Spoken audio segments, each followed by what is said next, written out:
আমাদের দেশের মৌলবীরা খালি দলিল নিয়ে বয়ে আছে, কয় নূর আর মাটি ও কয় মিলাদ কিয়াম নিয়ে বাড়াবাড়ি মারামারি আরে মারামারি।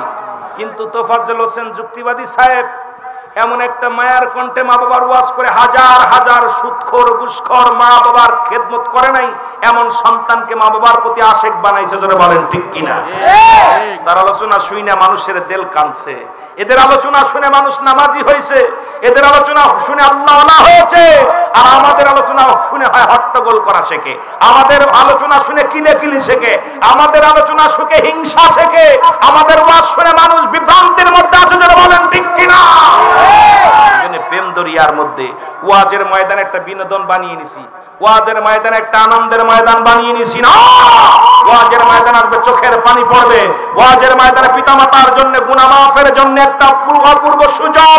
কারণ আল্লামা মুফতি মুসলমান কবির কুতুবী রাহমাতুল্লাহ বয়ান করে, বান্দা যখন জান্নাতের বাগানে চলে যায় প্রতিটা কদমে কদমে তার সগীরা গুনাহ মাফ হয়ে যায়। জোরে বলেন সুবহানাল্লাহ। আর একটু জোরে বলেন না সুবহানাল্লাহ।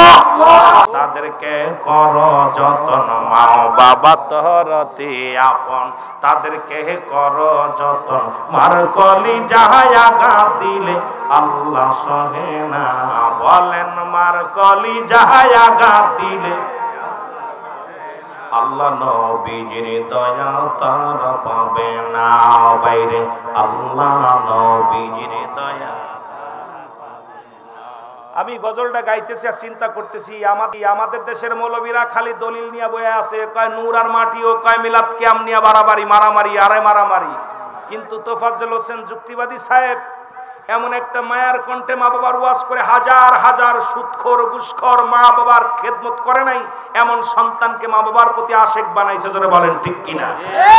তার আলোচনা শুনে মানুষের দিল কাঁদছে, এদের আলোচনা শুনে মানুষ নামাজি হয়েছে, এদের আলোচনা শুনে আল্লাহওয়ালা হয়েছে।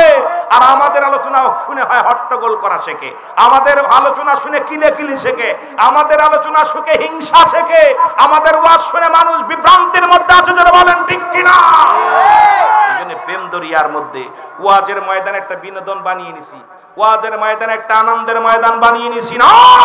ওয়াজের ময়দান আসবে চোখের পানি পড়বে, ওয়াজের ময়দানে পিতামাতার জন্য গুনাহ মাফের জন্য একটা অপূর্ব সুযোগ।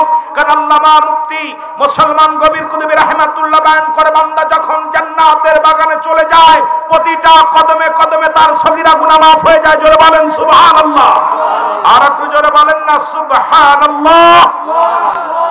বান্দা যখন কবরের কথা মনে করে জান্নাতের বাগান আঁকড়ে ধরে, বান্দা যখন খাস তওবা করে আল্লাহ বলে ডাক দেয়, আমার আল্লাহ বান্দার দরিয়া দরিয়া গুনাহ মাফ করে দেয়। জোরে বলেন না সুবহানাল্লাহ। আর একটু জোরে বলেন আল্লাহু আকবার। আর এখন আমাদের মাহফিল নাই, আমরা ওদের গালি দিই, ওরা আমাদের গালি দেয়, ওরা আমাদের বিরোধিতা করে, আমরা ওদের বিরোধিতা করি। এটার নাম ওয়াজ মাহফিল আমি মানতে পারি না।